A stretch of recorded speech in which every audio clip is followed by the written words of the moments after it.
योगी जी ने जबरदस्त दबाव दिया है कि भाई मैंने बोलने के साथ साथ काम करके दिखाया है। मेरे कपड़े भगवे रंग को तुम लोग गाली देते थे, देखो आज मैंने भारत की संस्कृति को भी धारण किया और काम करके उत्तर प्रदेश की जनता को, मतलब एक सक्सेस ने कई सक्सेस दे चुके हैं, लोकसभा में सक्सेस दिए, फिर अभी सक्सेस दिए, तो ये दिखाता है कि योगी जी ने सेमीफाइनल जीत लिया है। अब फाइनल की बारी है। शिवम जी, जिस तरीके से आज यूपी के जिला पंचायत चुनाव के नतीजे आते जा रहे हैं, क्या लगता है कि जिस तरीके से भाजपा ने जिला पंचायत में बहुमत ली है, करारा तमाचा है विपक्ष पे? देखिए, ये अभी जो उत्तर प्रदेश में जो चुनाव का रिजल्ट आया है, इसमें बीजेपी को भयंकर बहुमत मिला है। नहीं होता है प्रचंड बहुमत मिलना, मतलब सफाया कर दिया है विपक्ष को अभी बीजेपी ने। मतलब जो इन लोग का उम्मीद था, ये जो टुकड़े टुकड़े गैंग है, इन लोग का उम्मीद था कि बंगाल के बाद हम लोग कुछ कर पाएंगे उत्तर प्रदेश में, उसको योगी जी ने धराशाही कर दिया। मतलब जमीन पे योगी जी ने अपने काम के बल पे ये जो मतलब जिहादी गैंग है, इन लोग का टुकड़े टुकड़े गैंग को योगी जी ने जबरदस्त दबाव दिया है कि भाई मैंने बोलने के साथ साथ काम करके दिखाया है। मेरे कपड़े भगवे रंग को तुम लोग गाली देते थे, देखो आज मैंने भारत की संस्कृति को भी धारण किया और काम करके उत्तर प्रदेश की जनता को, मतलब एक सक्सेस ने कई सक्सेस दे चुके हैं, लोकसभा में सक्सेस दिए, फिर अभी सक्सेस दिए, तो ये दिखाता है कि योगी जी ने सेमीफाइनल जीत लिया है। अब फाइनल की बारी है। तो ये लोग जो ओवैसी बोल रहे थे कि अब जो है मतलब योगी जी को किसी भी कंडीशन में मैं सीएम नहीं बनने दूंगा, मैं जो है मतलब कोई भी कुर्बानी नहीं दूंगा, तो योगी के लिए भी, इसके ओवैसी के लिए भी ये करारा तमाचा है कि देख योगी जी जो हैं वो तुमको जो है, तुमको क्या, तुम्हारा जो पूरा गैंग जिहादी गैंग है उस सबको सफाया कर दिया। जो तुम लोग बाहर से एक दूसरे को गाली देते हो, अंदर अंदर जो सब मिले हुए हो, उसको भी योगी जी ने सफाया कर दिया।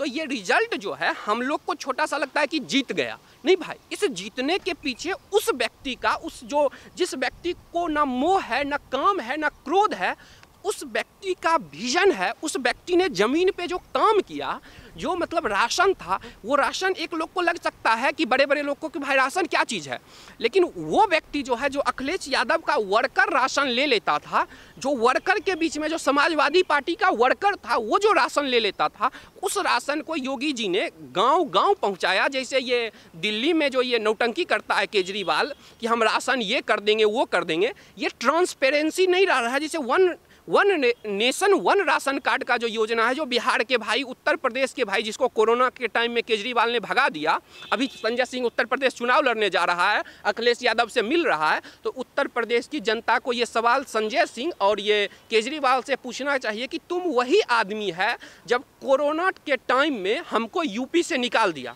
बिहार यूपी वालों को केजरीवाल ने निकाल दिया था, अभी यूपी जा रहा तरवा चाटने के लिए। तो जनता को ये पूछना चाहिए और समाजवादी पार्टी को भी पूछना चाहिए कि तुमने जो है उत्तर प्रदेश के लोग को जाके, बंगाल में प्रचार किसका की थी, जया बच्चन समाजवादी पार्टी की नेता प्रचार की थी जाके टीएमसी का ममता दीदी का, और ममता दीदी बोलती थी यूपी और बिहार वाले गुंडे, बांग्लादेश और रोहिंग्या से आए हुए ममता दीदी के प्यारे भाई, और हम बिहार यूपी वाले जो हैं हम लोग गुंडे। तो ममता दीदी हम लोग को गाली देती थी और समाजवादी पार्टी लालू यादव वहाँ जाके उनका सपोर्ट करती थी। तो आज उत्तर प्रदेश की जनता को संजय सिंह से और केजरीवाल से पूछना चाहिए कि भाई तूने दिल्ली से भगाया। जी। लेकिन शिवम जी, जिस तरीके से यूपी चुनाव पिछले में गठबंधन नज़र आया था, क्या लगता है कि इस बार 2022 में नज़र आएगा और क्या होगा? क्योंकि मायावती तो अलग होकर चुनाव लड़ेगी, साफ तौर पे वो कह चुकी हैं।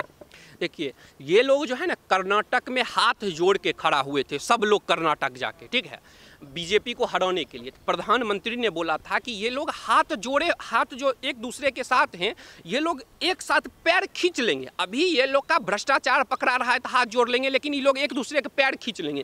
तो ये लोग जो है, ये लोग जो अंदर अंदर हाथ जोड़ते हैं ना, वो बस इसीलिए कि इन लोग का अपने बेटा को, अपने परिवार जो इन लोग का भ्रष्टाचार किया है उससे बचने के लिए, एक जो व्यक्ति है जिसने जीवन में आज तक 5 पैसा का भ्रष्टाचार नहीं किया, मोदी और योगी ने भी कोई आज तक भ्रष्टाचार का आरोप भी योगी पे कोई नहीं लगा पाया है, ऐसा मुख्यमंत्री है। तो उस मुख्यमंत्री को हटाने के लिए अपने मायावती जी को, अपना भाई है, भतीजा है, उसको जो आगे बढ़ा रही है, और ये मुलायम सिंह ने अखिलेश को आगे बढ़ाया, उसने अपने बेटे को आगे बढ़ाएगा। ये जो इन लोगों का परिवार का भ्रष्टाचार जो है, इस पे जो योगी जी एक्शन ले रहे हैं, ये चाहे मुख्तार अंसारी हो जिसको प्रियंका वाड्रा बचा रही थी, चाहे अतीक अहमद हो, इन लोग का जो इतना संपत्ति जब्त किया है, इस कारण ये लोग साथ आके गठबंधन करके योगी को हटाना चाहते हैं। लेकिन जब देखते हैं कि अब हम लोग बच रहे हैं तो एक दूसरे का पैर खींचने लगते हैं कि मुझे कुर्सी चाहिए, यानी मेरे बेटे को कुर्सी चाहिए। तो वही है, मायावती जी जो हैं, ये तो सही बात है कि अखिलेश यादव दलितों पे हमला करवाया है, इसका जो कार्यकर्ता लोग है वो किया है, दलित विरोधी है, ये सत्य है। लेकिन जब अखिलेश दलित विरोधी है, मुलायम सिंह ने आप पे आक्रमण किया मायावती जी, तो आप फिर इसके साथ क्यों आई? जिस बीजेपी के नेता ने आपको बचाया मायावती जी, उसी बीजेपी को आपने गाली दिया और चले गए अखिलेश के साथ। सोचते हैं, जिसको जान से बीजेपी के नेता ने अपने जान पे खेल के मायावती जी को बताया जब मुलायम सिंह आक्रमण कर रहा था उन पे, उस बीजेपी को गाली देती थी और उसके साथ गई अखिलेश के साथ। फिर उस अखिलेश के पिताजी ने भी मरवाने का कोशिश किया, अब बेटा ने भी धोखा दिया। तो इसीलिए जो दलित हैं जिनको तोड़ने की कोशिश ये सब लोग कर रहे हैं, उन दलित भाइयों से मुझे एक रिक्वेस्ट है कि आप जिसे चाहो उसे वोट दे दो, मुझे कोई दिक्कत नहीं है। बस ये ध्यान रखो, जब राष्ट्र की बात आए और जब हिंदुत्व की बात आए तो आप एकजुट रहो। आपको जो ये लोग तोड़ के हिंदुइज्म से अलग करना चाह रहे हैं, तो इनके षड्यंत्र को समझो। और बाबा साहब से ज़्यादा तो आपका हितैषी कोई नहीं होगा। ये लोग तो कुर्सी पैसा के लिए जाता है। बाबा साहब ने अपने बुक में राइटिंग एंड स्पीचेज पाकिस्तान और द पार्टीशन ऑफ इंडिया में क्लियर लिखा है कि दलितों को कभी मुसलमानों पे विश्वास नहीं करना चाहिए, मुस्लिम पार्टियों पे विश्वास नहीं करना चाहिए। मैं नहीं, ये बाबा साहब बोले हैं। तो बाबा साहब के बात पे दलित भाइयों को विश्वास करना चाहिए और इन जिहादियों के षड्यंत्र में नहीं आना चाहिए। शिवम जी, आपको लगता है कि जिस तरीके के 2022 का समीकरण बन रहा है, उस हिसाब से ये जो जीत है, ये जीत बीजेपी के लिए आगे के लिए राह को आसान करेगी चुनाव के, और ओवैसी और सपा के लिए कहीं ना कहीं कठिनाई होगी? देखिए, सबसे बड़ा बात ना, राजनीति के लिए आपका नैतिकता भले अच्छा हो, जैसे कि योगी जी हैं, नैतिकता उनकी बहुत ऊंची है, लेकिन राजनीति में जीतने के लिए आपके कार्यकर्ता भी जरूरी हैं। तो बीजेपी के कार्यकर्ता का भी नैतिकता ऊपर है, लेकिन साथ साथ उनको जो है ना एक अति मिल गया होगा, मोटिवेशन।